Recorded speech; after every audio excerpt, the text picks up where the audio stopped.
Two little twin girls hold a loaf of bread at the grocery store counter and say to the cashier, "Can we pay later? Our mummy is really sick at home." A young millionaire behind them hears everything and does something nobody expected. The door chime jingled as Dylan Carter stepped into the small neighborhood grocery store. The old air conditioner barely coped with the morning heat, creating that warm atmosphere typical of family-run establishments. Dylan adjusted the sleeve of his dark suit, feeling immediately out of place among the modest shelves and linoleum floor. The man behind the counter continued arranging products without looking up. Dylan grabbed a shopping basket and disappeared between the aisles, grateful for the lack of attention. He rarely came to this part of the city. His penthouse at the Pinnacle was only a few blocks away, yet it felt like an entirely different world. He walked through the narrow aisles without a clear purpose, picking up random items. A single apple, a chocolate bar, some random magazine. The cheap scent of cleaning products mixed with the aroma of fresh bread, creating a strangely comforting combination. He was about to head to the cashier when the door jingled again. Two little girls entered the store, identical, with the same dark hair tied in messy braids and simple, worn-out dresses. Twins, Dylan realized. They couldn't have been more than 8 years old. There was something about their posture, a mix of determination and nervousness that caught his attention. The small twins moved quickly through the store and grabbed a single loaf of bread, holding it carefully as if it were something precious. They went straight to the counter, exchanging looks that seemed to contain an entire silent conversation. Dylan stayed between the shelves, inexplicably interested in that small everyday scene. "Good morning," said the store owner, looking at the girls with a neutral expression. "Good morning, sir," they replied in unison, their voices small but clear. "Just the bread today." One of them nodded, while the other placed the merchandise on the counter. The man punched the price into the cash register. "That's $3.25. The twins exchanged another glance, and then the one who seemed slightly more confident took a step forward. "Can we pay later? Our mommy is very sick at home," she said, the words spilling out fast as though they had been rehearsed, but her voice trembled slightly at the end. The store owner paused, his hand suspended over the cash register. His face hardened a bit. "I'm sorry, little ones, but we don't allow tabs," he said, not cruelly, but firmly. "I can't make exceptions." "Please," insisted the other twin, stepping forward to stand beside her sister. "Mommy couldn't get up today and we have nothing to eat." The two girls remained there, holding hands, with a quiet dignity that seemed out of place in bodies so small. Dylan felt something strange in his chest, a feeling he hadn't experienced in a long time. Without thinking twice, he approached the counter. "How much is the bread?" he asked, his voice sounding louder than usual in the tiny establishment. 3 heads turned in his direction, surprised by the interruption. $3.25 due, the store owner replied. Dylan pulled a $20 bill from his pocket and placed it on the counter. "Take care of mine too and keep the change." The twins looked at him with identical expressions of surprise, their wide eyes reflecting a gratitude so genuine that Dylan looked away, uncomfortable with the intensity of that emotion. "Thank you, sir," they exclaimed together, almost in perfect sync. "We'll be able to pay when Mommy gets better." "No need to pay," Dylan replied, surprising even himself. "It's all right." The girls took the bread and hurried out, but not before turning back one last time and waving tentative smiles on their identical faces. "Good deed of the day," the store owner commented as he finished ringing up Dylan's items. Dylan nodded without answering, picking up his own purchases and stepping out into the sunny street. He was supposed to go back to his penthouse, to his scheduled meetings, to the organized life he had built. But his feet went the other way, the direction the twins had taken. He spotted them turning a corner, holding hands, the loaf carefully cradled by one of them. A common, almost insignificant scene, 2 children returning home with food. So why couldn't he look away? "Can we pay later? Our mommy is very sick at home." The phrase echoed in his mind, as if it had some hidden meaning he needed to decipher. There was a quiet bravery in those words, a sense of responsibility children that young shouldn't have to carry. Dylan stopped, letting them walk on. He turned back toward the Pinnacle, his pace slower than usual, His penthouse, once a refuge, felt strangely empty when he closed the door behind him. He dropped the groceries on the counter and walked to the window. From there, he could see part of the city that had seen him born and then leave. To study, to work, to build an empire, and finally to return as a stranger. Somewhere down there, two unknown little twins were heading home with a loaf of bread for their sick mother. Somewhere among those streets, lives were happening, connected to one another in ways Dylan had forgotten how to appreciate. He picked up his phone, hesitated, then called his assistant. "Mark, I need you to find out something." He paused. Two twin girls, around 8 years old, dark hair in braids. They were at the grocery store on Maple Street this morning. They said their mother is sick. I want to know who they are and where they live. He hung up before being questioned about his sudden interest. He wouldn't know how to explain it. How could he say that a simple child's request in a neighborhood store had stirred something he'd been ignoring for years? Dylan sat down on the sofa, feeling the silence of the apartment in a new and uncomfortable way. For a brief moment in that grocery store, he had connected with something beyond himself, with those children's worry, their determination, the simplicity of a problem he could solve with a single bill. Problem solved, case closed. Then why couldn't he stop thinking about those small identical faces, those messy braids, those joined hands? For the first time in a long while, Dylan Carter was curious about someone besides himself. And part of him knew that this casual encounter had planted a seed that would change something in his perfectly controlled life. From the top of the pinnacle penthouse, the city looked like a neat toy, its pieces perfectly fitted. Dylan remained still by the floor-to-ceiling window, a forgotten glass of whiskey in his hand. The amber liquid reflected the sunset as the city's lights began to switch on one by one, like artificial stars. It was a view many would pay fortunes for. In fact, they did. The other floors of the pinnacle housed executives, celebrities, heirs, people Dylan knew by name but rarely by their stories. People like him, or at least, like he used to think he was. His phone vibrated on the coffee table. Dylan ignored it. It was probably Mark, his assistant, with information about the twins. Or one of the lawyers wanting to discuss the new acquisition on the West Coast. Or the restaurant manager, confirming his usual Friday night reservation, a table for one. It could all wait. For the first time in years, Dylan Carter was having a moment of clarity that didn't involve spreadsheets or contracts. He twirled the glass between his fingers, watching the city he had helped shape. Over there was the park he financed 3 years ago, the business complex that revitalized downtown, the old theater he saved from demolition, his legacy in concrete and steel. And somewhere down there, lost among the thousands of lit windows, were two twin girls carrying a loaf of bread to their sick mother. "Can we pay later? Our mommy is very sick at home." The phrase hadn't left him. It followed him like a shadow through the penthouse corridors, echoing in the empty spaces that had never before seemed empty. Dylan scanned the apartment with a critical eye. Everything there had been chosen with surgical precision. Italian-designed furniture, original artworks, imported rugs. The best money could buy. Each object told the story of a successful man. But none told the story of Dylan Carter, the man behind the business, behind the fortune. There was something strangely impersonal about the perfection of the environment. Like a set, a magazine photo instead of a home. Dylan noticed, with uncomfortable clarity, the absence of the small details that make a space feel lived in. There were no books half-read with bookmarks, no forgotten coffee mugs, no personal photos. Even the mail was perfectly organized in a tray by the door, untouched. He sat on the sofa that cost more than a luxury car and that, ironically, had never received visitors. The softness of the Italian fabric was a jarring contrast to the memory of the twins' worn-out dresses. Thinking about those girls stirred up a strange sensation. It wasn't exactly pity. There was too much dignity in the way they carried themselves for pity. It was more like curiosity, maybe even admiration, for the courage to ask for help, for the responsibility they took on so young, for the obvious bond between them. Bond. The word resonated in his mind like a dissonant note. When was the last time he felt a genuine bond with anyone?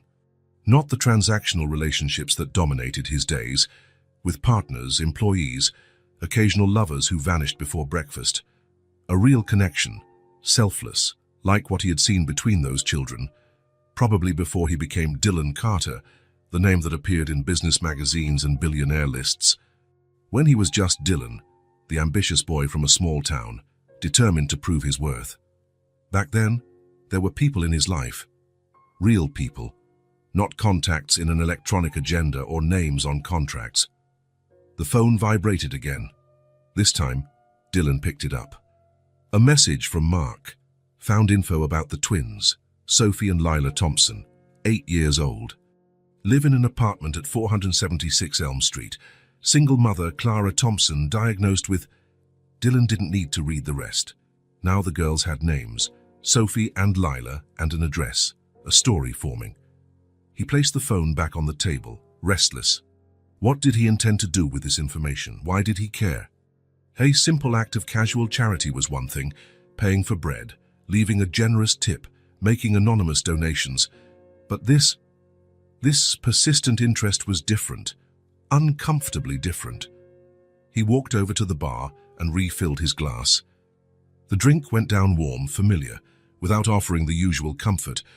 The city was still there, bright and indifferent, separated from him by tempered glass and altitude. Dylan had spent years building that barrier, brick by brick, deal by deal, floor by floor. Now, for the first time, he felt imprisoned by it. He looked around at the vastness of the apartment that echoed with his solitude. Everything was exactly as he had planned. Perfect. Controlled, empty. Can we pay later? The twins' words had a humility that Dylan recognized from his own past, before success, before money. A humility he had forgotten, buried under layers of accomplishments and acquisitions. Those girls had something all his money couldn't buy.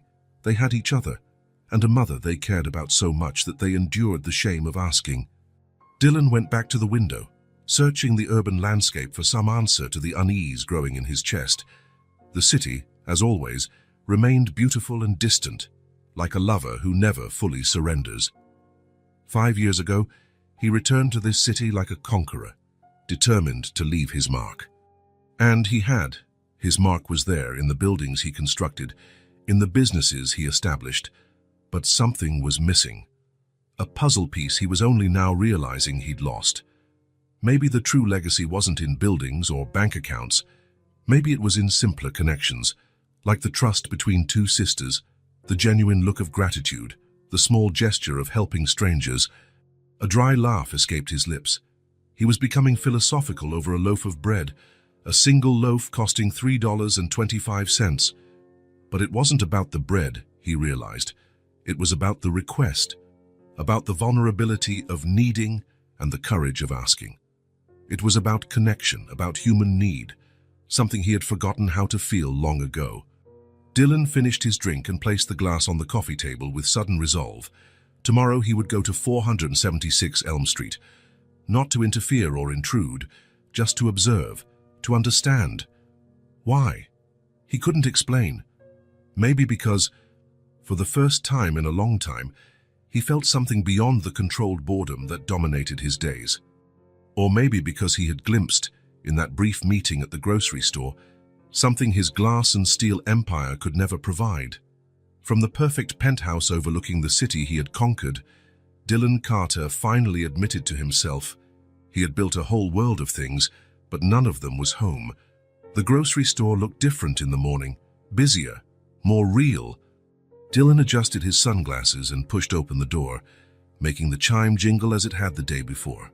This time, though, he wasn't wearing a pristine suit, but jeans and a simple shirt, an awkward attempt to look... what?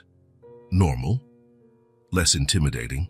A different clerk than the day before was stocking products on the shelves. Dylan walked up to the counter, trying to appear casual. "Good morning," he greeted. "I was here yesterday and saw 2 girls. Twins. They bought a loaf of bread." The man frowned, confused. "Sorry, sir, I started my shift today. No idea who you're talking about." Dylan tried again. 2 identical little girls, about 8 years old, dark hair in braids.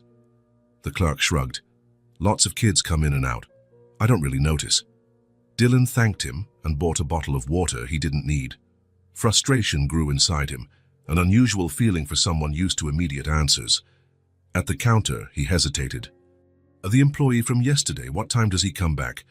Mr. Myers, not until tomorrow. The man replied, storing the money in the cash register. Dylan nodded and left, feeling the morning sun on his face. He had an address, 476 Elm Street, but he wanted more than that. He wanted context, to see the world those girls lived in before simply showing up there.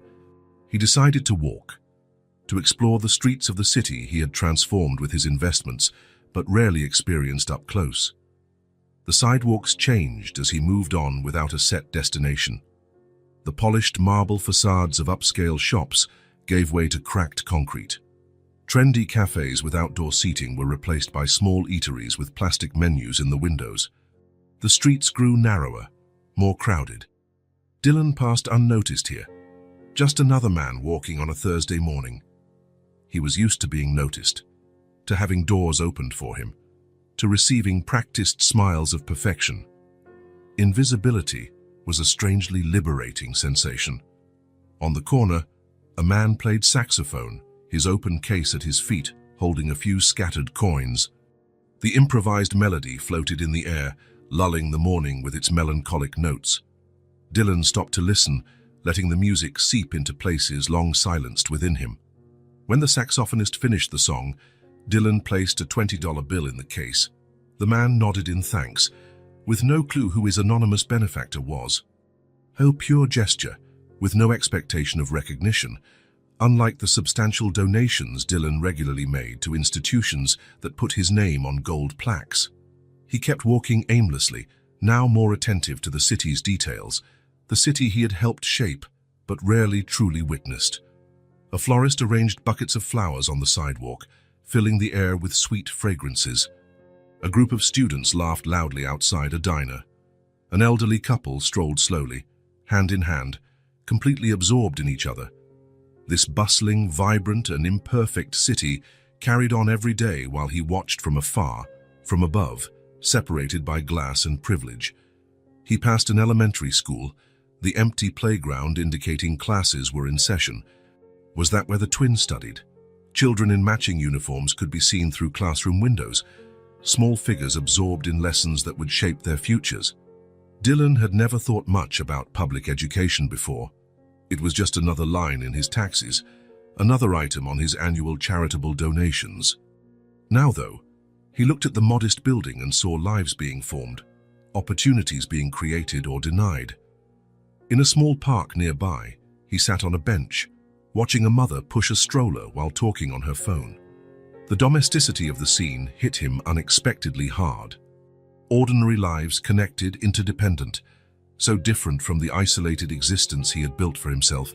He took out his phone, checked the accumulating emails, meetings cancelled without explanation, contracts pending his signature, decisions awaiting his verdict. The Carter empire didn't stop, even when its founder decided to take an unscheduled walk through unfamiliar neighborhoods. With a few taps, he postponed the meetings to the following week and delegated decisions to capable subordinates. He was making room for what he still didn't know exactly. He stood up and kept walking, letting intuition guide him through ever more unfamiliar streets. Searching for two unknown children in an entire city was absurd. He knew that, but he couldn't go back to the empty penthouse. Not yet. He turned a corner and spotted a small playground nestled between two older apartment buildings, swings, a slide, a sandbox. Empty at this time of day with the kids in school. School, of course. The twins would be at school right now. Dylan sat on another bench, feeling simultaneously relieved and disappointed. What would he have done if he had found them? What would he say? "Hello, I'm the rich guy who paid for your bread yesterday and now I'm following you." The idea was absurd. Even so, he couldn't leave. A sign nearby read Elm Street on the corner. Coincidence? Or had his subconscious led him here? He looked at the building numbers. He was close, he realized. The housing complex at 476 Elm Street must be one of those faded red brick buildings lining the street. Built decades before the real estate boom Dylan had helped fuel, They weren't rundown but bore the weight of years and deferred maintenance. Windows with makeshift curtains, potted plants trying to add life to small balconies, clothes hanging to dry on improvised lines, lives happening, imperfect, struggling, persisting. Dylan watched the people coming and going, an elderly man walking a small dog, a teenage girl with headphones, a delivery guy carrying packages. All part of a social fabric from which he, in his glass tower, had completely isolated himself. He remembered the twins, their identical faces, the silent determination in their posture. "Can we pay later? Our mommy is very sick at home." It wasn't just about a loaf of bread, he realized. It was about connection, about responsibility, about belonging to something bigger than oneself, things he had forgotten, or maybe never truly understood, in his quest for success and control. As he stood up to continue his improvised search, he felt lighter, as if he were descending from an invisible tower he had built around himself. The city he had always viewed as a collection of properties and business opportunities now revealed itself as a living, breathing organism. Not a conquest to be admired from afar, but a place to be inhabited, experienced, shared. Dylan Carter, the man who had built his empire by going ever higher, now discovered that what he truly sought might be at ground level, in the streets, in the chance encounters he had ignored for so long. He kept walking, without a clear destination, but for the first time in years, he felt truly present in the world he had helped create. The afternoon sun was starting to wane when Dylan turned onto a street of modest houses set back from the main avenues. He had been walking for hours, stopping only for a quick sandwich at a corner diner where no one recognized him. The improbable search for two girls in an entire city felt increasingly absurd, but something prevented him from giving up. That was when he heard the laughter, a crystalline, carefree sound coming from an alley between two old buildings. Dylan slowed his pace, drawn by the genuine joy in those children's voices. He approached the entrance of the alley cautiously, not wanting to interrupt whatever was happening. What he saw left him frozen. Sophie and Lila, the twins from the grocery stores, were there, facing away from him, leaning over a large metal dumpster. Their dark hair, still in identical braids, but now more unkempt, swayed as they moved. They wore simple clothes, worn from use but clean. "Found another one of them exclaimed, holding something up Dylan couldn't identify. "Let's see if there's more," said the other, standing on her tiptoes to reach deeper into the dumpster. They were rummaging through trash, but not with desperation or shame. They did it with the naturalness and even joy of children on a treasure hunt, as if there was nothing wrong or sad about that activity. Dylan felt a tightening in his chest. The contrast between the innocence of the laughter and the reality of what they were doing was too painful to watch passively. "Hello," he said, stepping forward. The girls whirled around instantly, startled. Their identical faces registered first shock, then recognition. "It's the bread man," one of them whispered to her sister, without taking her eyes off Dylan. "That's me," he confirmed, trying to smile reassuringly. "Dylan Carter." The twins exchanged glances, as if consulting each other without words. "I'm Sophie," finally said the one who seemed slightly more confident. "This is my sister Lila." "What are you looking for in there?" Dylan asked, keeping some distance so as not to frighten them. Sophie hesitated, but Lila answered with the frankness typical of children. "Aluminum cans. Mr. Jenkins at the recycling place pays 5 cents for each one." Dylan looked more closely and saw a small plastic bag beside them, already containing some crushed cans. They weren't rifling through common garbage, but specifically hunting for recyclables. "Do you find many?" he asked, genuinely interested. "Today, yes," Lila replied excitedly. "Behind the Italian restaurant, there's always a bunch on Thursdays." Sophie watched Dylan with more caution, weighing his intentions. "Do you need something?" she asked, her voice direct and mature far beyond her years. The question, so direct and adult from someone so young, caught Dylan by surprise. What would he say? That he had been looking for them, that he couldn't stop thinking about their request for a single loaf of bread. "Actually," he began, choosing his words carefully, "I was out for a walk and thought I recognized you." The twins exchanged another quick look. "Do you live around here?" Sophie asked, curious. Not too far. Dylan evaded the details. Do you collect cans often? 3 times a week, Sophie answered with a hint of pride. It's our job. Job, Dylan repeated, surprised by the choice of word. Yes, Lila confirmed. Mommy says everyone has to pitch in. Collecting cans is our part. There was a dignity in those words that touched Dylan deeply. Children so young already understanding the concept of family responsibility, of contributing. A brief silence settled, broken only by the distant sound of traffic. The sun cast long shadows into the alley, signaling the afternoon was winding down. Are you finished here? Dylan finally asked. I can help carry the cans if you like, and maybe give you a ride home afterward. It's getting late. He expected resistance, suspicion. After all, he was a stranger offering a ride to 2 kids. But to his surprise, the twins consulted with yet another silent look before Sophie responded, That's fine. We've collected a lot today anyway. Thank you, sir, added Leela, picking up the bag of cans. Their natural acceptance of his offer unsettled him.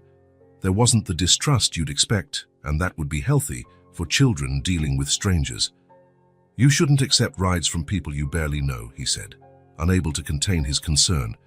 Sophie shrugged, an oddly adult gesture on her small frame. You helped us at the store, and you have kind eyes, she explained, as if it were obvious. Mommy says we can trust people with kind eyes. Dylan felt something crack inside him. The innocence of that logic, the vulnerability it implied. How many people with kind eyes had ill intentions? Well, thank you, he replied, and unable to say more. Shall we go? They walked side by side along the sidewalk, Dylan slowing his long strides to match the little girl's short legs. Lila chattered happily about a drawing she was working on, about how she liked collecting cans because sometimes she found interesting things along the way. Sophie remained quieter, but occasionally added details to her sister's narrative. How's your mum? Dylan asked gently, remembering the phrase he'd heard at the store. You mentioned she was sick. The twins exchanged another quick look before Sophie answered. She gets tired sometimes, she works a lot. But she's better today, Lila added. She smiled at breakfast. Something in the simplicity of that response, measuring their mother's health by a morning smile, struck Dylan deeply. They turned onto an even simpler street, lined with small houses on both sides. Some had well-tended gardens, others had broken fences or old cars parked outside. It wasn't exactly a poor neighborhood, Dylan realized, more like a working-class area where people lived with what they had. That's the one, Lila pointed to a small brick house. It was a narrow townhouse with a tiny porch protected by an old railing. A few plastic potted plants tried to bring life to the limited space, and white curtains covered the small windows. They approached the low gate, and Dylan noticed details that spoke of care despite scarcity. The clean entrance, a worn doormat without stains, a pot with colorful artificial flowers hanging next to the door. Mommy should be home, Sophie commented, opening the gate. She works the morning shift on Thursdays. Dylan nodded, suddenly feeling nervous. What would he say to the girl's mother? How would he explain his presence? He was about to suggest maybe he should just leave them and go when the front door opened. Rachel Whitman appeared in the doorway, her thin figure framed by the entrance. She had the same dark hair as her daughters, pulled back in a simple bun, wearing modest clothes, jeans, and a grey top. Her pale face showed deep circles under her eyes, but they lit up at the sight of the girls. That light vanished, replaced by something cold and hard when she noticed Dylan. Sophie, Lila, inside now, she ordered, her voice cutting like ice. The twins hesitated momentarily, sensing the tension in the air. Mommy, this is Mr. Carter, the man who... Sophie began. I know who he is, Rachel cut her off. Go inside immediately. The girls obeyed, casting confused looks behind them. Lila still clutched the bag of cans, now forgotten in her hand. The door shut behind them, leaving Rachel on the porch, staring at Dylan with eyes that had lost all the warmth they'd shown her daughters seconds before. What do you want with my daughters? She asked bluntly, not bothering with formalities. I found them collecting cans, Dylan explained, staying by the gate, aware this was her territory. It was getting late, so I offered to bring them home. Rachel crossed her arms. her thin body tense like a violin string about to snap. And why would a man like you be interested in two little girls rummaging through trash? The harshness of her question hit him like a slap. I met them yesterday at the grocery store, he replied. They mentioned you were sick. I just wanted to help. Rachel's eyes narrowed dangerously. I'm not sick, and we don't need your help. They seemed worried, Dylan insisted, choosing his words carefully. If there's anything I can do, medicine, doctor's visits. Rich people don't help poor people, Mr. Carter, Rachel interrupted, her voice as cold as a blade.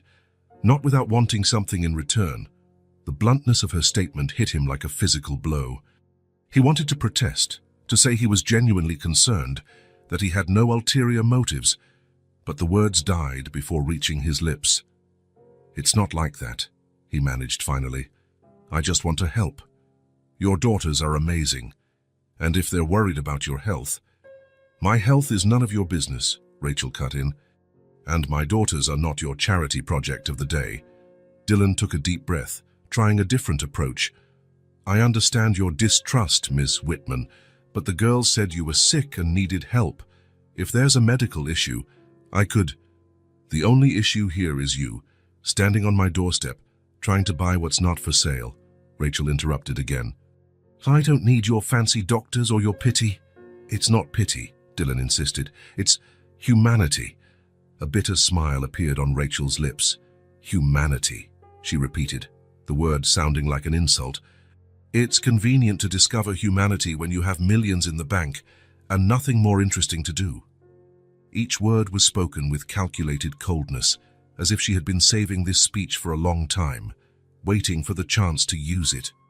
You're being unfair, Dylan said, trying to maintain his composure. Life is unfair, Mr. Carter. Something people like you rarely find out. Dylan swallowed the defensive response that formed in his mind. There was something in Rachel's posture, not just anger, but a deep pain, that made him back off. I'm sorry if I gave the wrong impression, he said finally. I really just wanted to help, after hearing you were sick. I'm not sick, Rachel replied, her voice a bit less sharp. My daughters, sometimes they exaggerate. A cold becomes pneumonia in their imagination. It was the first concession, the first moment of vulnerability she allowed. I'm glad you're well, Dylan responded sincerely. Rachel studied him for a long moment, as if trying to gauge his true intentions. Thank you for bringing my girls home, she said at last, her voice still cold but less hostile. But don't come back. We don't need your money or your humanity. Dylan nodded, understanding that any insistence would only worsen things. Understood, he said simply. I apologize for any trouble. He turned to leave, but Rachel's voice stopped him one last time. Mr. Carter. He turned around, meeting those dark eyes so much like her daughter's, but without their innocence, hardened by experiences he could only imagine. Rich people don't help poor people, she repeated, with a finality that left no room for argument. They just use them and throw them away when they get tired of playing savior. Without waiting for a response, Rachel went inside and shut the door firmly, leaving Dylan alone in the twilight that was beginning to cloak the quiet street. He remained there for a moment, absorbing the impact of those cutting words. Part of him wanted to argue, to defend himself, to prove her wrong. But another part, more honest, wondered whether there was some truth to her accusation. After all, what had brought him here? Genuine concern, or an elaborate way to feel better about himself? Where was the line between helping and meddling, between compassion and condescension? With those questions weighing on his mind, Dylan began walking back toward the city center. With each step that took him farther from the small brick house, he felt more out of place in his own world, as if he had awakened from a long, comfortable dream into a more complex, more unsettling reality. The city lights were coming on, bright points against the darkening sky. Somewhere ahead was the building where he lived, his isolated tower overlooking everything and connecting to nothing, and for the first time, the idea of returning there did not bring the usual comfort of solitude. Rachel's words followed him back, not as an accusation, but as a mirror reflecting something he had never truly examined. The night was long for Dylan. Rachel Whitman's words, rich people don't help poor people. played over and over in his mind like an inescapable refrain. Lying in the king-size bed that rarely gave him peaceful sleep, he stared at the ceiling, revisiting their encounter. The coldness in her eyes, the immediate suspicion, the automatic rejection of any help, and the girls. Sophie and Lila, rummaging through trash as if it were a game, collecting cans with the dignity of those fulfilling an important mission. Children who should be playing in parks, not working to supplement family income. By 5 in the morning, Dylan gave up on trying to sleep. He took a long shower, dressed simply, jeans, t-shirt, sneakers, and left before the sun was fully up. The 24-hour supermarket was almost empty at that hour. Dylan pushed a cart through the aisles, stopping to consider each item with a care he had never before given to his own shopping. What would a family like the Whitmans need? What would be useful without seeming condescending? What would help without offending Rachel's pride? He filled the cart with basic groceries: rice, beans, pasta, tomato sauce, flour, sugar, oil, fresh fruits, some treats he thought the twins would like, cleaning supplies, school materials, a well-equipped first aid kit, vitamins. In the pharmacy section, he hesitated. Rachel had denied being sick, but the dark circles under her eyes, her pale skin suggested otherwise. He added pain relievers, cough medicine, stomach remedies. Better to have them and not need them. At the checkout, the sleepy cashier barely looked at him while ringing up the items. Dylan paid in cash, avoiding the credit card that would immediately identify him as someone who didn't need to count pennies. Outside, the sky was slowly brightening. Dylan arranged the groceries in a rented car, another deliberate choice to appear common, not ostentatious. He drove slowly to the Whitman house, parking at a discreet distance. The neighborhood was still asleep. Only a cat roamed the rooftops, eyeing the intruder with suspicion.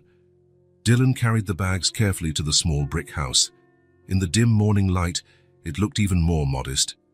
A crack on the side wall, a loose step on the porch, a clogged gutter. Minor issues that would cost a fortune in labor, insignificant for someone with Dylan's resources. He placed the bags gently on the doorstep, arranged so they wouldn't tip over or block the door. On top of the pile, a simple white envelope with no embellishments. Inside, a handwritten note. "If you need anything, I'm at the Breeze Hotel. Dylan Carter." Nothing more.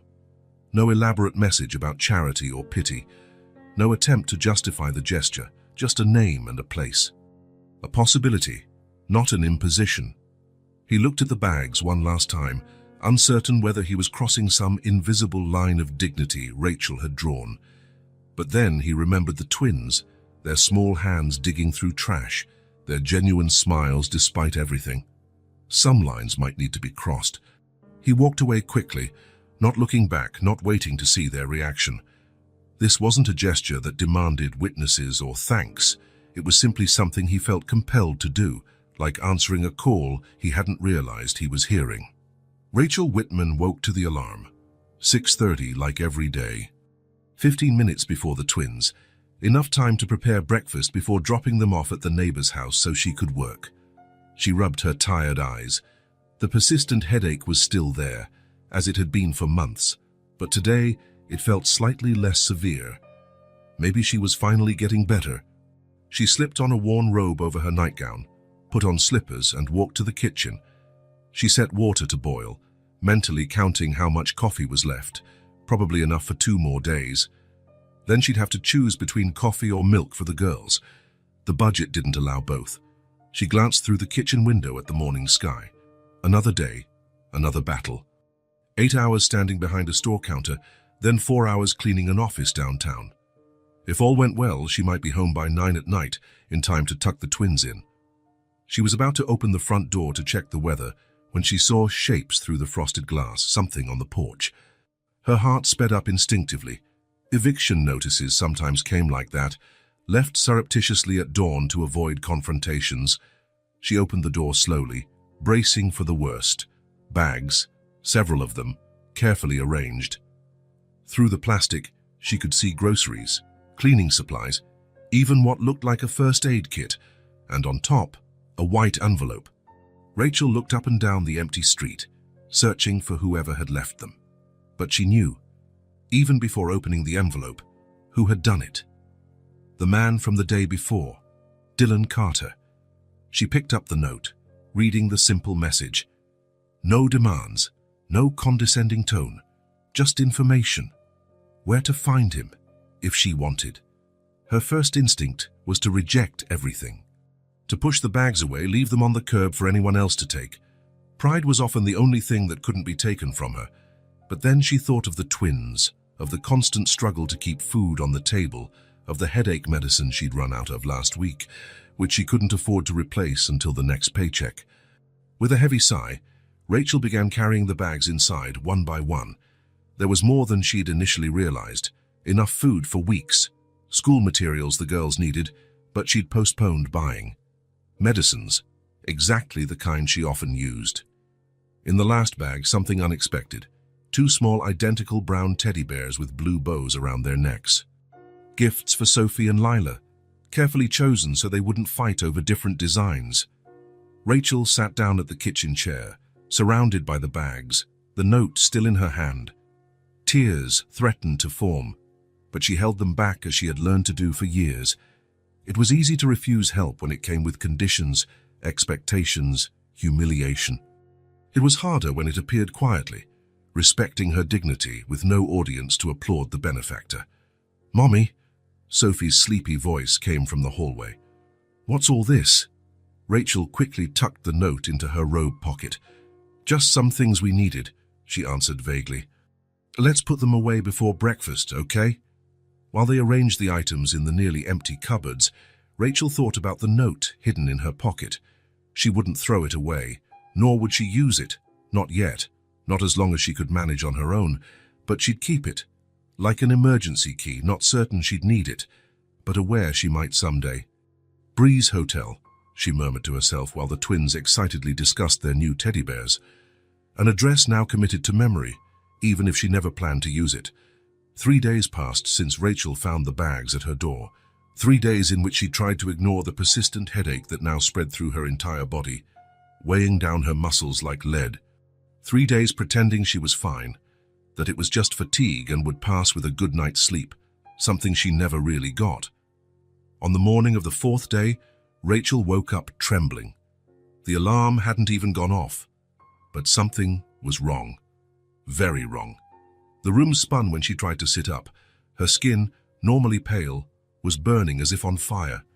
"I just need a shower," she muttered, leaning on the wall to stand. "I just need to freshen up." But her knees gave out before she reached the hallway. The dull thud of her body hitting the floor echoed through the small house. Sophie was the first to wake, always on alert. At 8, she had learned to sleep with one ear open for any disturbance. She jumped out of the bed she shared with Lila and ran into the hallway, finding her mother on the floor, trying to get up.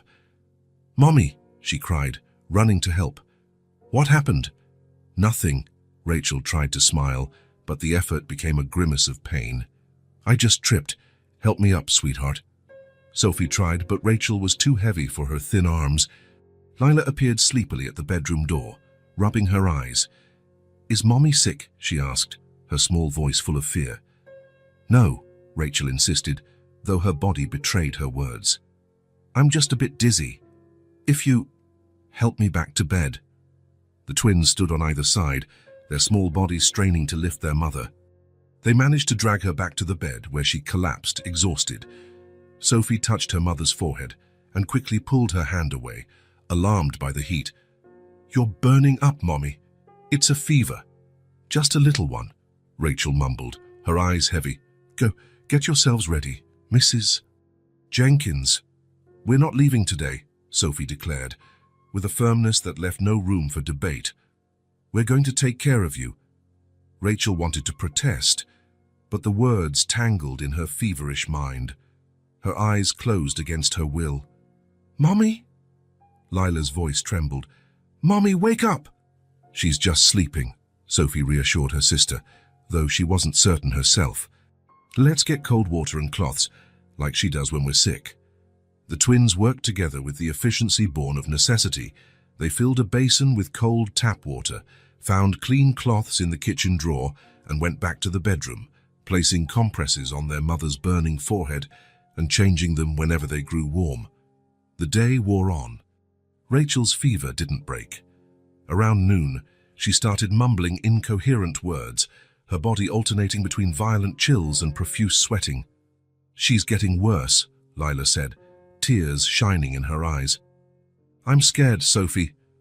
Sophie was also scared, but she was the oldest by 7 minutes in, as their mom always reminded them, and needed to be strong. She thought about what Rachel would do in this situation. Call a doctor, they couldn't afford it. Neighbors? Most worked during the day. Then she remembered the note, the one her mother thought they didn't know about, but Sophie had seen it hidden in the kitchen drawer next to their small emergency funds box. "I'm going to find help," she decided, getting to her feet. "Stay with her, keep changing the cloths. I'll find someone." "Who?" asked Lila, holding her mother's feverish hand. "The bread man, the one who brought the teddy bears."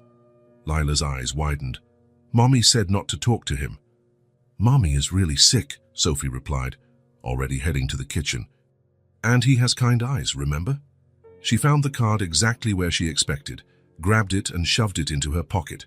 She hesitated for a moment, wondering if she should change out of her pajamas, but urgency won out. "I'll be right back," she promised her sister. "Lock the door and only open for me." The midday sun was ruthless when Sophie stepped outside. The card said Breeze Hotel. She'd never been there, but she knew where it was, downtown, near that tall glass building. It wasn't too far, but for 8-year-old legs, it might as well have been a journey across the world. Still, she started walking, running at first, then sprinting, fear fueling her determination. People stared curiously at a little girl in pajamas running alone, but no one stopped her. No one asked if she needed help. Sophie ignored the looks, focused on going forward. Her breathing burned, her bare feet hurt on the hot sidewalks.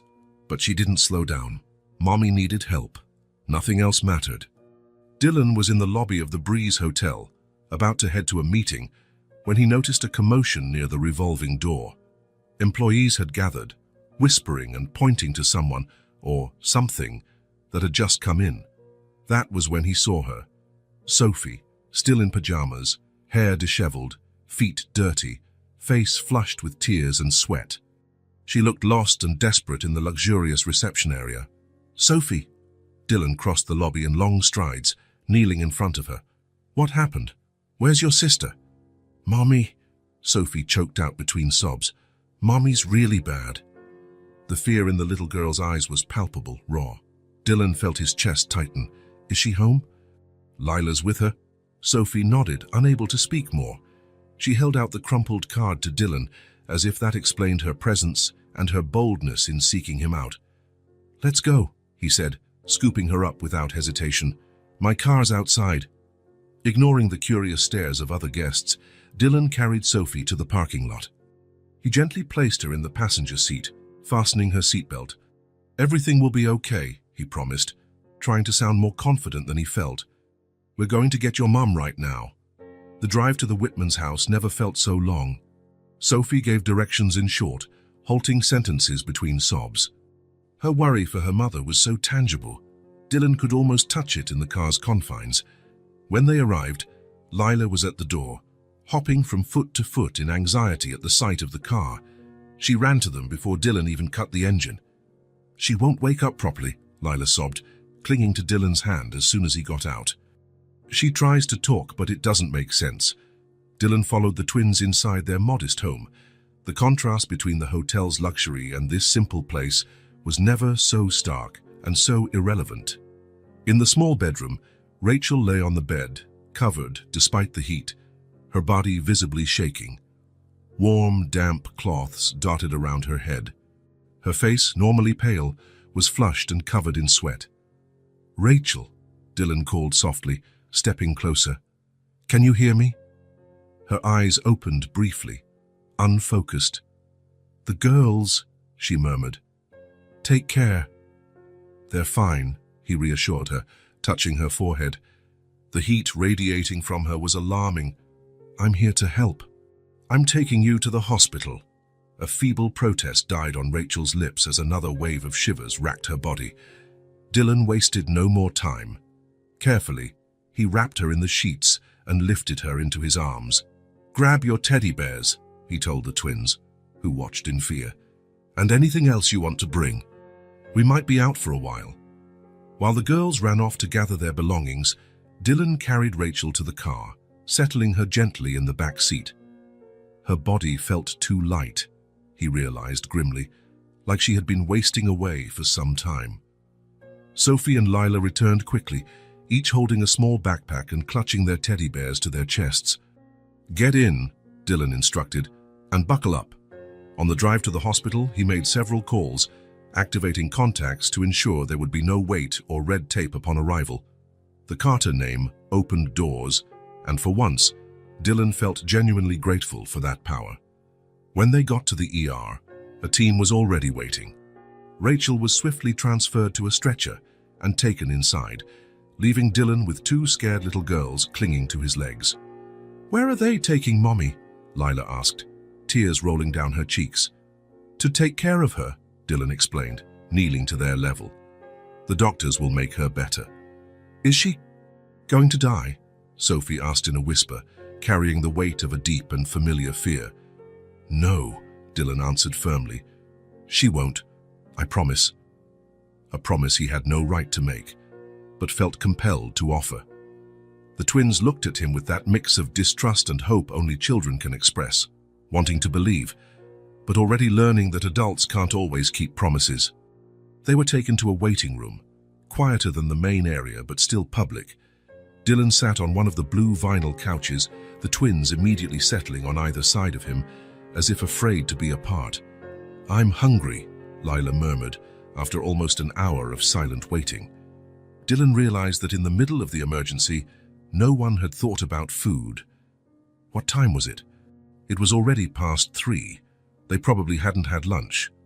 "Let's get something to eat," he said, standing up. "Then we can ask about your mum." In the hospital cafeteria, the twins ate in silence, their eyes occasionally darting to Dylan as if scared he might disappear too. "You were very brave today," he tried to distract them. "Especially you, Sophie, coming to find me alone." "Mommy says we have to be brave," she replied, fiddling with her straw, "but I was scared." "Being brave doesn't mean not being scared," Dylan said. "It means doing what needs to be done even when you're scared." The girls thought about it, nodding slowly. When they returned to the waiting room, a doctor was waiting for them. "Mr. Carter," he asked, extending his hand. "Dr. Mercer, I'm taking care of Miss Whitman." "How is she?" Dylan asked immediately. The doctor briefly glanced at the twins before responding, choosing his words carefully. "She has a serious bacterial infection, likely stemming from a common flu. Her fever is very high, but we've started powerful antibiotics. We'll keep her hospitalized for observation." "Can we see her?" Lila asked, her voice small but hopeful. The doctor smiled kindly. "Not yet, sweetie. Your mum's sleeping now because of the medication. Maybe tomorrow when she's more stable." "Is she going to get better?" Sophie insisted, her eyes locked on the doctor's, as if searching for any sign of a lie. "We believe so," he answered honestly. "She's young, and although she's quite weak, she seems like a strong person." The twins absorbed this with the resignation of children who have learned not everything goes as they want. "Where will we stay?" Sophie asked, looking at Dylan with anxious eyes. The question caught him off guard. He hadn't considered that, but one thing was certain: he wouldn't leave them alone. "We'll stay here," he replied firmly. "We'll wait here in the hospital until we can see your mum." "What about you?" Lila looked at Dylan. "Are you going to leave?" The vulnerability in that simple question hit Dylan like a punch. How many times had these girls been left? How many adults they trusted had disappeared? "No," he answered, surprising himself with the certainty in his voice. "I'm not going anywhere. I'll stay with you." The identical expressions of relief on the girls' faces almost broke his heart. The next few hours passed slowly. Traffic in the hospital eased as night set in. The twins, exhausted by the day's events, dozed off in the waiting room couch, using the jackets Dylan found as makeshift blankets. Lila was soon deeply asleep, clutching her teddy bear. Sophie fought sleep, her heavy eyes opening occasionally to check if Dylan was still there. "Go to sleep," he whispered gently. I'm not going anywhere. She nodded drowsily and finally gave in, her breathing becoming deep and steady. Dylan watched them both, feeling a mix of admiration and sadness, so young to carry such worries, so little to already know the fear of being abandoned. Periodically, he went to the nurse's station to ask about Rachel. Stable, they told him. Her fever is coming down. She's resting. Around midnight, a nurse approached him, an older woman with a maternal yet efficient air. Mr. Carter. Ms. Whitman is awake. She asked about her daughters. Dylan looked at the twins sleeping. They just fell asleep. I don't want to wake them. The nurse nodded understandingly. It's best to let them rest, but... She hesitated. Ms. Whitman also asked about you. Dylan felt a spark of surprise. Me? Yes? She seemed concerned whether you were still here with the girls. Casting one last glance at Sophie and Lila, confirming they were comfortable, he followed the nurse. Rachel's room was quiet except for the rhythmic beep of monitors. Soft lights illuminated her face, still pale but no longer feverish. V-lines delivered fluids and medication to her thin arm. When Dylan entered, her eyes opened slowly. They focused on him with a clarity missing earlier. The haze of high fever had lifted. The girls was the first thing that left her dry lips. They're asleep in the waiting room, Dylan answered, stopping at a respectful distance. They're fine. Worried about you, but fine. Rachel nodded slightly, seeming relieved. Then concern returned to her features. You could have left, she said, her voice weak but firm. You already did more than enough. I couldn't leave them alone, he replied simply. Rachel studied him for a long moment, like trying to solve a complex puzzle. Why? She finally asked. Why are you doing this? A simple question. But Dylan knew it carried the weight of years of disappointments and abandonments. Because no one should go through this alone, he said sincerely. And because your daughters are incredible. And because... He paused, searching for the right words. Because sometimes people just need someone to stay. Rachel briefly closed her eyes, as though those words were too much to process in her weakened state. I can't stay here, she murmured. I can't pay. I don't have insurance that covers. Don't worry about that now, Dylan interrupted gently. Just rest. I'll take care of the girls. A simple, direct promise. No grand statements or elaborate offers, just the assurance that for this moment, she wasn't alone. Rachel looked at him intently, as if searching for dishonesty or ulterior motives. She found only sincerity. Thank you, she finally whispered, her voice barely audible. Rest, Dylan repeated. I'll look after the girls. We'll be here when you wake up.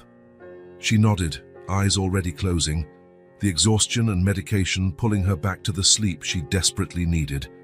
Dylan left quietly, returning to the waiting room where the twins slept. He sat on the couch beside them, preparing for a long night. A hospital staffer offered him a blanket and pillow, which he accepted with a silent nod of thanks. As he settled in for what he knew would be an uncomfortable night, Dylan reflected on how life could change in an instant. A week ago, he hadn't known Rachel Whitman or her daughters. He had no idea these three interconnected lives existed, struggling to make it in an often hostile world.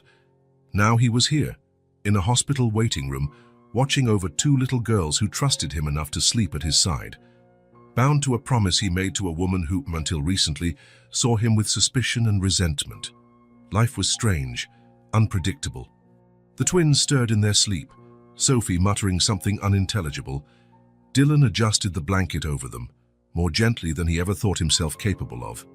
He didn't know what would happen tomorrow or the next day, or when Rachel recovered. He didn't know how he would explain his days away from work or what repercussions there might be. He didn't know if Rachel would accept his help once she was strong enough to refuse it again. He only knew that, for now, he was exactly where he needed to be. For the first time, someone was simply staying. The hospital had its own rhythms, Dylan soon discovered.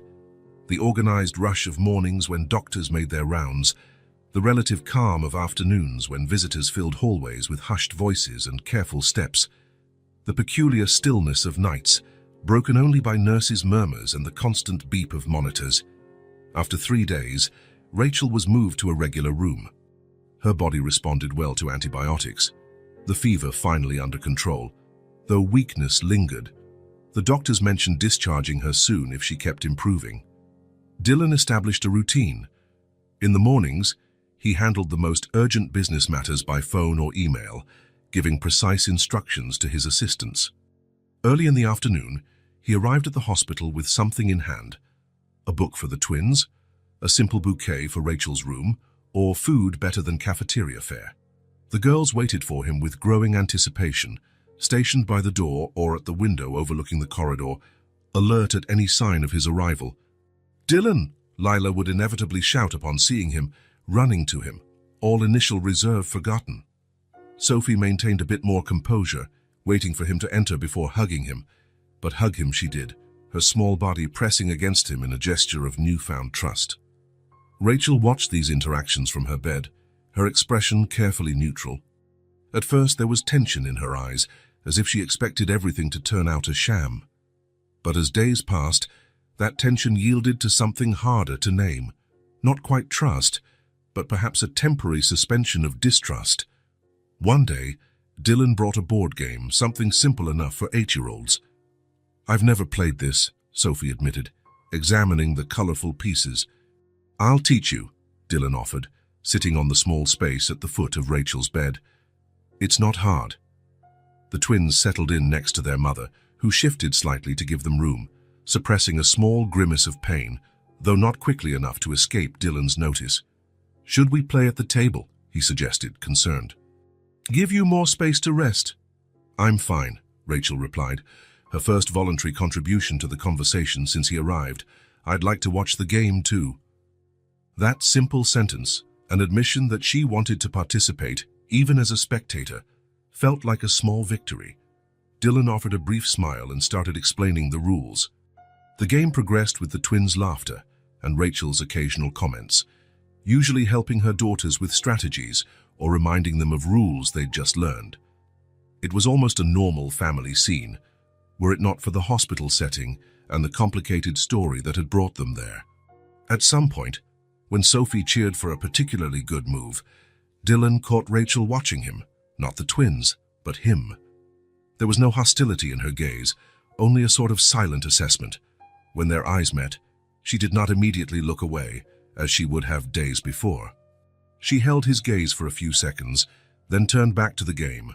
A faint, almost imperceptible nod, the only acknowledgement of the moment they had shared. The next day, Dylan brought books, one for each twin, carefully selected after noticing their interests. For Lila, a colorful volume of reimagined fairy tales with vibrant illustrations. For Sophie, more reserved and thoughtful, a story about a girl who discovers a secret world in her attic. "How did you know I'd like this?" Sophie asked, leafing through the pages with genuine admiration. Dylan smiled. "You remind me a little of the main character, observant, curious." Sophie soaked up the compliment with a small, proud smile. "Thank you," Rachel said when the girls were engrossed in the books, her voice low, almost hesitant, as though still testing the sensation of gratitude. "You're welcome," Dylan replied simply, making no fuss over the moment. The days followed their course. Dylan's visits became part of the routine in room 312. Nurses greeted him by name. Some even saved him the comfiest chair when they knew he was on his way.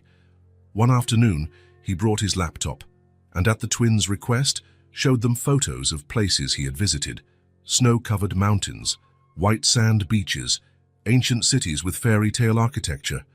"Can we go there someday?" Lila asked, pointing to a picture of dolphins leaping in turquoise waters. The question hung in the air, loaded with implications. It was a "we" that included Dylan. It was hope for a future beyond the hospital. "Maybe," Dylan answered carefully, aware of Rachel's gaze. "The world is full of amazing places to see." Later that day, after the twins went with a hospital volunteer to grab some ice cream, Rachel ended the comfortable silence that had settled between them.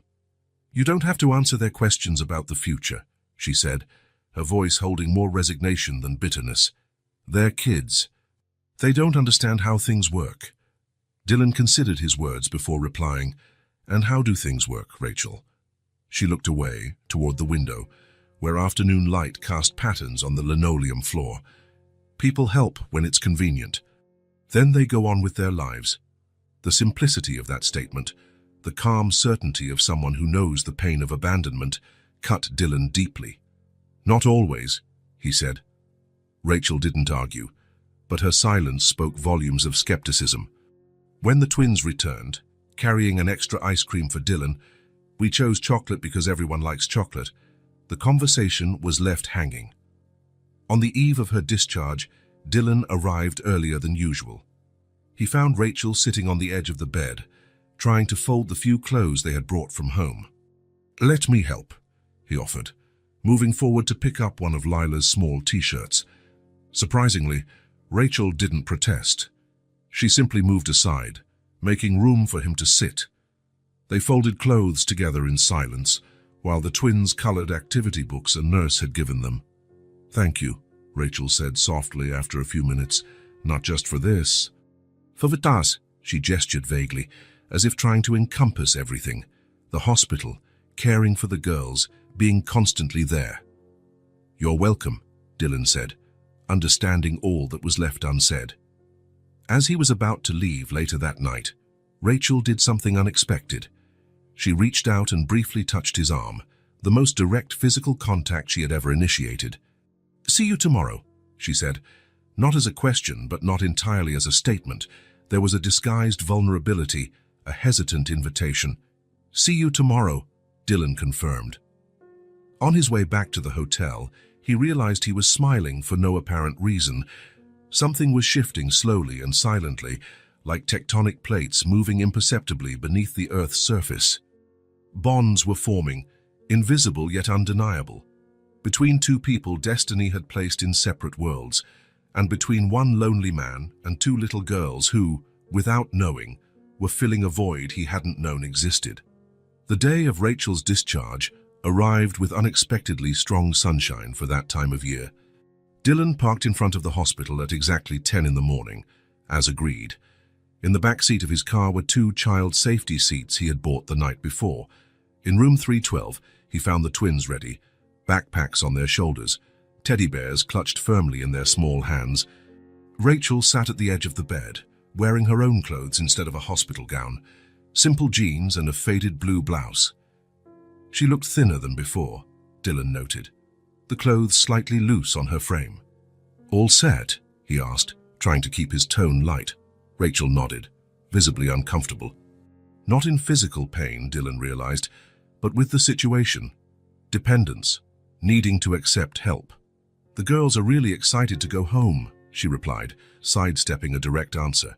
A nurse appeared with a wheelchair, a standard procedure for hospital discharges. Rachel looked at it as if it were a personal insult. "I don't need that," she said, attempting to stand on her own. "Mom," Sophie interjected with a seriousness that seemed too big for her small face. "The doctor said you still need to rest." Dylan observed the exchange between mother and daughter, the reluctance in Rachel, the concern in Sophie. It was almost as though their roles were reversed, the child caring for the adult. "Okay," Rachel finally conceded, lowering herself into the wheelchair with obvious displeasure. The exit from the hospital was quiet. Though the twins were excited, they seemed to sense Rachel's tension and fell unusually silent. Dylan led them to the parking lot, helping Rachel into the front passenger seat while he installed the girls in their new child seats. "These seats are new?" Sophie asked, always observant. "They are," Dylan answered simply, adjusting her seatbelt. "For us?" she persisted. Dylan smiled. "Who else would they be for?" The drive back to the Whitmans' house was mostly filled with Lila's excited voice, pointing out everything she saw through the window, as if rediscovering the world after being confined to the hospital. Rachel remained silent, gazing out at the passing scenery, occasionally closing her eyes when the car jolted. When they arrived, Dylan noticed Rachel hesitate.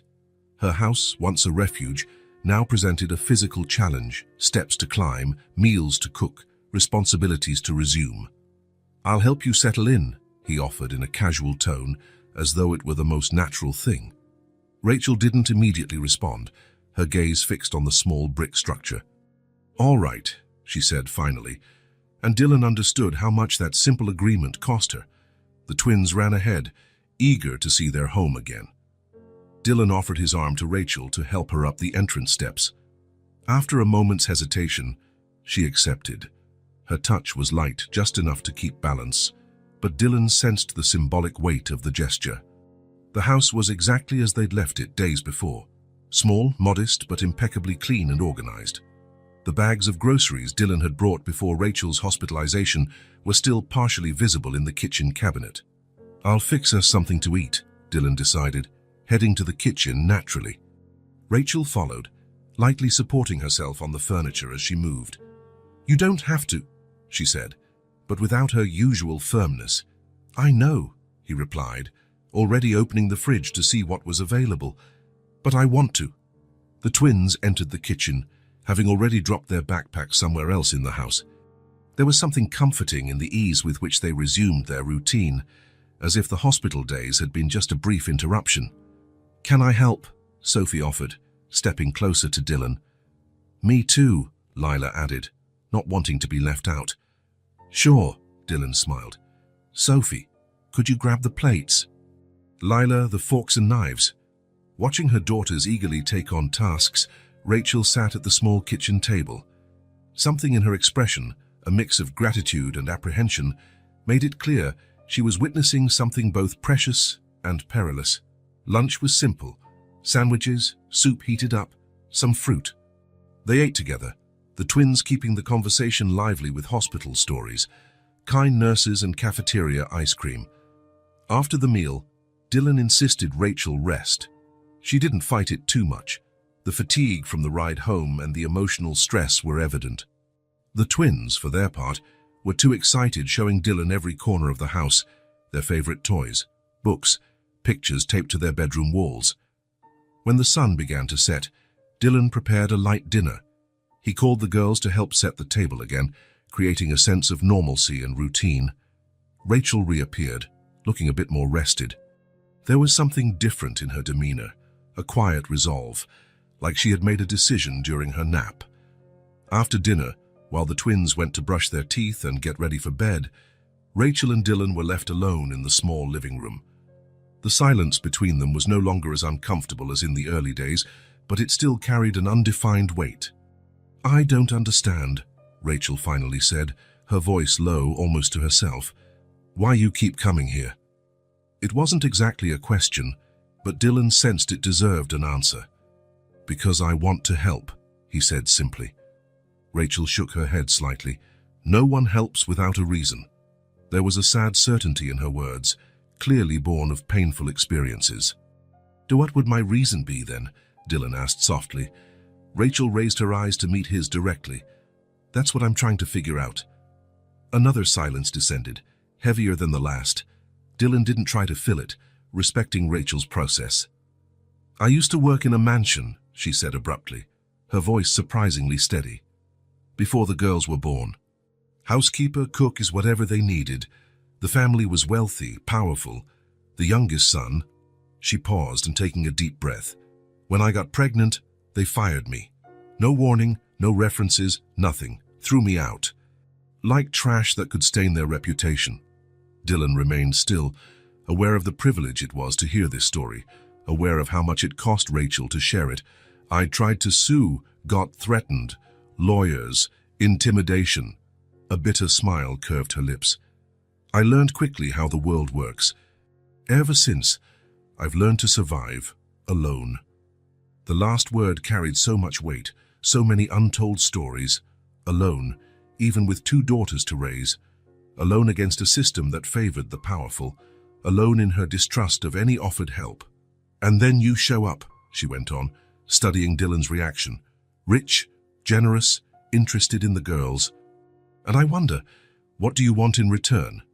The frankness of her question was raw, painful, but also liberating.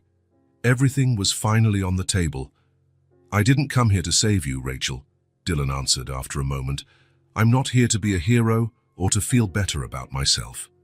He paused, carefully choosing his next words. "I just want to be around, if you let me. No expectations, no strings attached. Rachel studied him for a long moment, as though she could decipher hidden truths by the intensity of her stare. "The girls like you," she said finally.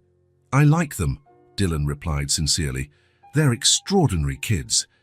The sound of the twins returning from the bathroom broke the moment. Lila came running, already in pajamas, hair damp from washing. "Will you tell us a story?" she asked Dylan with the ease of someone who already considered his presence a given. Rachel took in the scene, the hope in her daughters' faces, the gentleness with which Dylan responded. Her expression softened almost imperceptibly. "Just one," she agreed, surprising everyone, including herself. "Then it's bedtime." As Dylan followed the girls to their bedroom, he felt Rachel's gaze trailing after him. There was no longer the initial hostility, nor the cutting distrust. Just watchfulness, cautious but with a slight opening, like a door that after years locked, finally cracks open to let in a bit of light. The Breeze Hotel lobby was quiet when Dylan arrived. The night doorman gave a discreet nod as he crossed the foyer toward the private elevator leading directly to the penthouse. At some point in the past weeks, he had stopped registering these small gestures of deference that had always punctuated his life. The elevator rose silently, the illuminated numbers marking the ascent. 5, 6, 7. Each floor took him further from the world below, from the modest apartment he had just left Rachel and the twins in. When the doors opened onto the expansive penthouse, Dylan hesitated before stepping out. For a fleeting moment, almost imperceptible, he felt like a visitor in his own domain. The penthouse was impressive by any standard, spacious, elegant, minimalist without being cold. Large panoramic windows framed the nighttime city, its lights twinkling like artificial stars. A living work of art, constantly in motion. Dylan walked to the bar, poured himself a whiskey, then stopped, glass in hand, absorbing the silence. Not the same silence he'd found in Rachel's house after the twins went to bed. Over there, the silence felt alive. Small noises in the old house, the gentle breathing of sleeping children, the occasional creak of wood. A lived-in silence. Here the silence was different, perfect, manufactured, isolated from the world by architectural design and financial privilege. He wandered through the rooms slowly, as if truly seeing them for the first time. The living room with its Italian sofa that never hosted a gathering of friends, the gourmet kitchen where he rarely cooked. The master bedroom with its king-size bed, impeccably made by the hotel staff every morning, whether used or not. Stopping before one of the windows, Dylan contemplated the view for which he paid a small fortune. The city stretched below, its shape defined by illuminated roads and shimmering buildings. Far off, almost beyond sight, lay the neighborhood where Rachel and the twins lived. Too small to discern from this height, the contrast could not be clearer. Here, up high, was everything money could buy. Down there, a family struggled to pay bills, to buy bread to survive with dignity. He recalled Rachel's words. "When I got pregnant, they fired me, they threw me out." How many times in his years of business had he seen similar stories? Employees dismissed for being inconvenient, people treated like replaceable parts in a bigger machine. How many times had he looked away, accepting such practices as simply the way the world works? Dylan sank onto the sofa, whiskey still untouched in his hand. Unexpectedly, he remembered Lila's voice asking for a bedtime story, her wide, trusting eyes fixed on him. He remembered Sophie correcting her sister about some detail, always watchful, always protective despite her age. He remembered Rachel's expression as she watched them together, cautious, evaluating, but no longer hostile. A soft laugh escaped his lips, echoing strangely in the empty space. What irony! He, Dylan Carter, whose decisions impacted entire markets, whose name opened doors, whose fortune could buy almost anything, seeking acceptance from a family that could barely afford their bills. He took a sip of whiskey, feeling the amber liquid burn gently down his throat. "I never had a family," he murmured to the emptiness. "I only learned how to live up high alone." Spoken aloud for the first time, the words carried surprising weight. It was true, he realized. An orphan raised by distant guardians and boarding schools, he learned early to rely only on himself, to view relationships as transactions. to maintain emotional distance as a survival strategy. His adult life only reinforced those lessons. In business, his reputation as a ruthless negotiator was almost legendary. Even his few friends only knew the public, controlled, successful Dylan. He rarely allowed himself to be vulnerable. And now, he was drawn to a family that offered nothing but themselves. No useful connections, no strategic advantage, no tangible benefits. Just two girls with easy smiles, and a woman whose distrust had been carved by life's hardness. He rose, walking back to the window. This time, he tried to imagine the view from Rachel's small apartment. What would it be like to look up at these distant skyscrapers, each light representing someone with more resources, more opportunities, more security? A strange feeling formed in his chest. Not exactly guilt, but a sort of belated understanding. For years he believed height protected him. That distance was synonymous with power. Now, he was beginning to realize it also meant isolation. The penthouse, which had always been his refuge, suddenly felt too big, too empty. It lacked something essential, the sound of small footsteps running down the hallway. Spontaneous laughter. Even the tension of difficult conversations. It lacked life. Dylan finished his drink and placed the glass on the coffee table.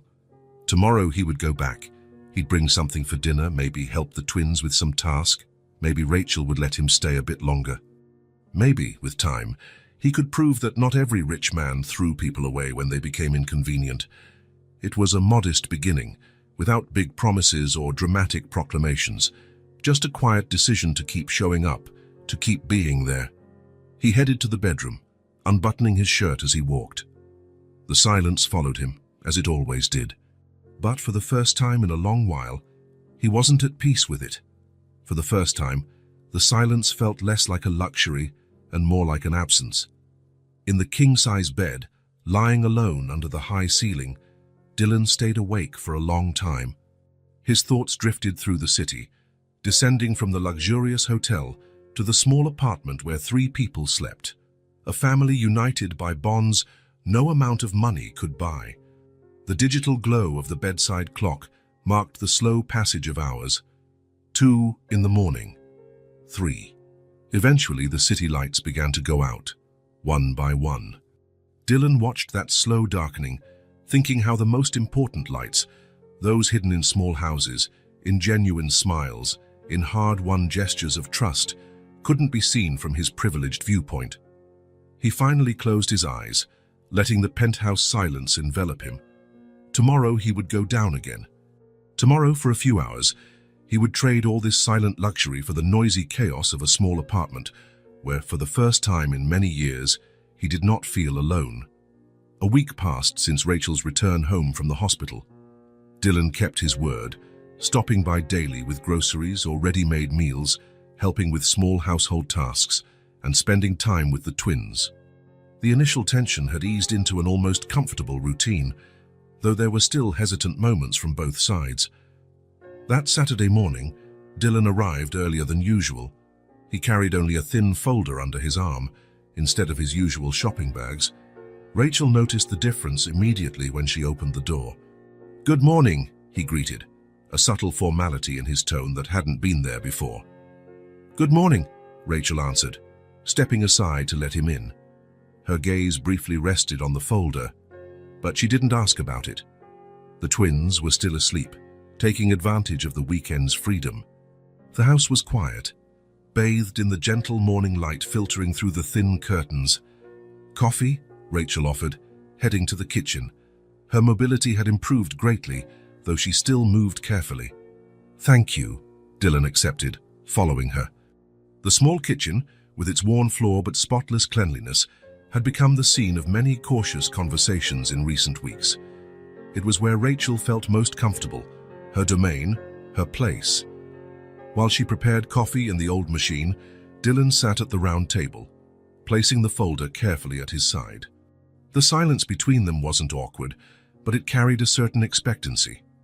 "You look better," he observed, noticing her smoother movements. "I am," she agreed, pouring 2 cups of coffee.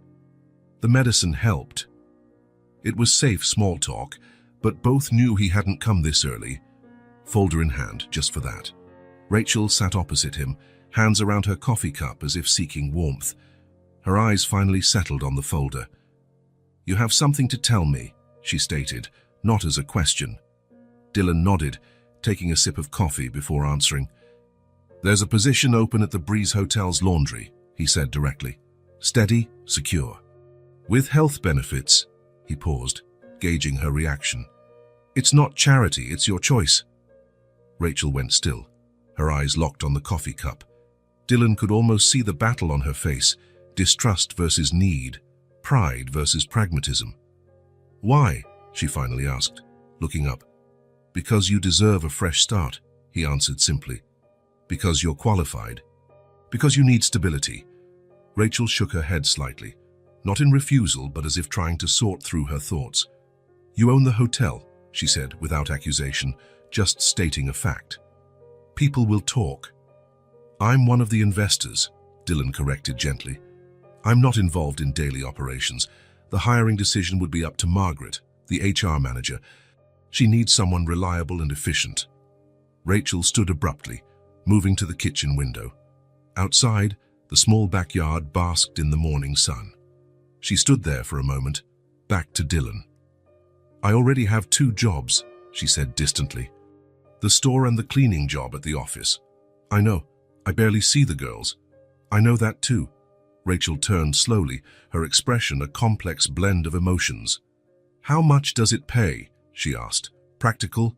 Grounded?" Dylan named a fair, competitive amount, not so high as to seem like disguised charity. He saw Rachel's eyes doing quick calculations, mentally rearranging budgets and possibilities. The sound of small footsteps interrupted the moment. Sophie appeared in the kitchen doorway, still in pajamas, hair tousled, eyes sleepy but watchful. "Morning," she said, glancing between the adults, picking up on the serious atmosphere immediately. "Morning, sweetheart," Rachel answered, her tone automatically softening. "Hungry?" Sophie nodded, but her gaze remained on Dylan and the folder at the table. Ever observant, she missed nothing. "What's going on?" she asked directly. Rachel hesitated, looking from her daughter to Dylan, then back to Sophie. "Mr. Carter is offering me a job," she said honestly. "At the hotel?" Sophie's eyes widened slightly. "Are we going to live at the hotel?" A brief smile touched Rachel's lips. "No, sweetheart. I'd be working there, in the laundry." Before Sophie could respond, Lila appeared behind her, rubbing her sleepy eyes. "Dylan!" she exclaimed, her face lighting up immediately. Without the reserve her sister had, she ran to hug him. Dylan accepted the hug with a smile, noticing Rachel's expression. She no longer seemed distrustful, just cautious, with a hint of something close to affection. "Let's have breakfast," Rachel decided, turning back to the stove. "Then we'll talk more." Breakfast was lively, the twins sharing elaborate dreams and making plans for the day. Dylan joined the conversation, answering their questions, laughing at their stories. But he noticed Rachel was distant, lost in silent considerations. Later, when the girls ran out to the small backyard to play, Rachel finally spoke. "If I accept, would it be possible?" She hesitated, as though the words took physical effort. "Would it be possible to get an advance? Just part of the first paycheck?" "Of course," Dylan answered casually, understanding how difficult it was for her to ask. "I can arrange that today." Rachel nodded, looking out the window at the twins playing. Sophie was setting up some game while Lila hopped excitedly around her. "I accept," she said firmly, the words coming out strong despite the evident internal battle. She turned to Dylan. "I'm tired of just surviving. I want to live with dignity." The simplicity of that statement carried the weight of years of struggle, tough choices, pride bent but never broken. "When can I start?" she asked. Decision made, bringing new determination to her posture. "Monday," Dylan replied, pulling documents from his folder. "Here are the details. Shift from 8 to 4 Monday through Friday." Rachel took the papers, eyes scanning quickly. "That means," she did the math, "I can pick up the girls from school every day." "Yes," Dylan confirmed, noticing how that detail seemed more important than any other benefit. She stood silently for a moment, absorbing the reality of this change she was about to embrace. Then, unexpectedly, she extended her hand across the table. "Thank you," she said simply. Dylan shook her hand, feeling the calluses on her fingers, the marks of years of hard work. "You're welcome." The next few weeks brought subtle yet significant changes. Rachel adjusted quickly to her new job, her natural efficiency impressing even the most experienced co-workers. The twins seemed lighter, knowing their mother would be there at the end of each school day. Dylan kept a respectful distance, visiting only on Saturdays, bringing small gifts for the girls, talking with Rachel about everyday matters. He never mentioned work during those visits, nor the fact that his influence had helped her advance quickly in the laundry structure. 2 months after she started, on a particularly hot Saturday afternoon, Rachel greeted him with a different look, a mix of pride and anxiety. "I found a place," she announced without preamble, as soon as the twins ran outside to play. An apartment, small but with 2 bedrooms. Dylan felt a genuine smile forming on his lips. "That's great," he replied sincerely. "It's in a decent building," she continued, words tumbling out as if rehearsed. "Close to the girls' school. I managed to save for the deposit from these 2 months' pay." There was a sparkle in her eyes Dylan had never seen before, uncomplicated hope, genuine pride, the simple joy of a well-earned achievement. "When do you move in?" he asked. "Next weekend," she answered. Then, after a barely perceptible hesitation, If it's not too much trouble, we could use help with a few things." It was the closest thing to a direct request she'd ever made, and Dylan understood the significance of that tiny act of trust. "Of course," he said simply. "Count on me." Moving day dawned bright and promising. Dylan arrived early, finding the twins excited and Rachel organizing the last boxes. The small house, which never had many belongings, seemed oddly empty. "We don't have much," Rachel noted when she saw his glance. There was no shame in her voice, just acceptance. "Makes moving easier," he replied naturally. They worked together, carrying boxes and their few pieces of furniture into the small rented truck. The twins helped with lighter items, running excitedly between the house and the vehicle. There was a buoyancy in the air, the promise of a new beginning making even the hardest tasks feel easier. The new apartment was on the 3rd floor of a modest but well-kept building. The old elevator fit only 2 people at a time, turning the process of unloading into a small logistical adventure that made the twins giggle with each trip. When the last box was finally placed in the living room, Rachel paused to take it all in. The apartment was small, a compact living room kitchen area, 2 tiny bedrooms, a simple bathroom. The walls needed a fresh coat of paint, the laminate floor showed wear in spots, but light poured generously through the windows, and from the tiny balcony one could see a bit of blue sky. The twins dashed around exploring, their voices echoing off the still empty walls, immediately filling the space with life. Dylan stood by the entrance, giving Rachel space to experience the moment. He watched as she ran her hand over the kitchen counter, tested a shelf's sturdiness, opened and closed the bedroom door, small gestures of someone claiming her territory. "I can set up a few things before I go," he offered when she returned to the living room. Over the next few hours, Dylan assembled a simple bookshelf, fixed a loose hinge on a kitchen cabinet, hung curtains in the bedrooms. He worked quietly, answering occasional questions from the twins, who watched with fascination, learning the names of the tools, offering their brand of childish help. By the time the sun was setting, bathing the living room in golden light, the transformation was evident. It wasn't just the physical tasks, there was something more subtle at play. The empty apartment was becoming a home. The twins' teddy bears now held a place of honor on the small living room shelf. Rachel's books, few but well-loved, lined another. A simple framed photo of the twins rested on the table. Dylan packed up his tools, sensing it was time for him to leave. This was their achievement, their moment, their space. "I think that's everything for now," he said, heading toward the door.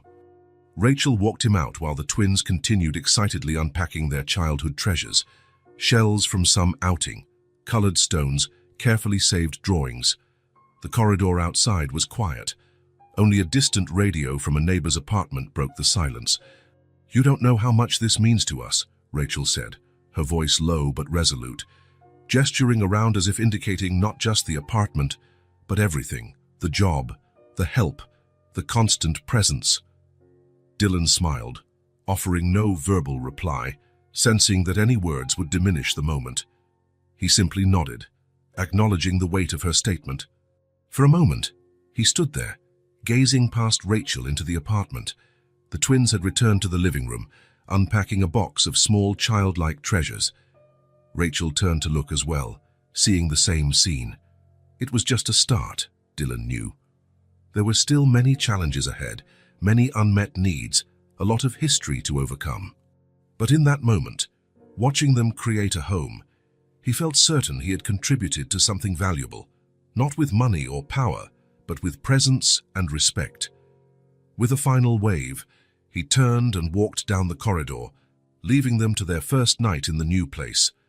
His footsteps echoed on the tile floor, each one carrying him physically away, but somehow drawing him closer to that small family who, without realizing it, had begun to fill the empty corners of his own life.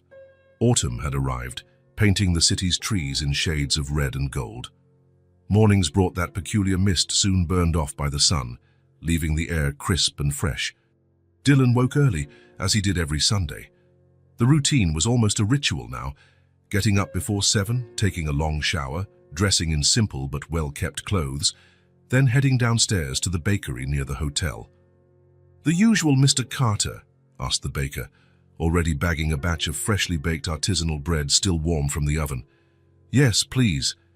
And those cinnamon cookies, too." That was another element of the ritual, the cookies for the twins, who waited eagerly for his arrival. He never showed up empty-handed, though he'd learned to keep the gifts modest.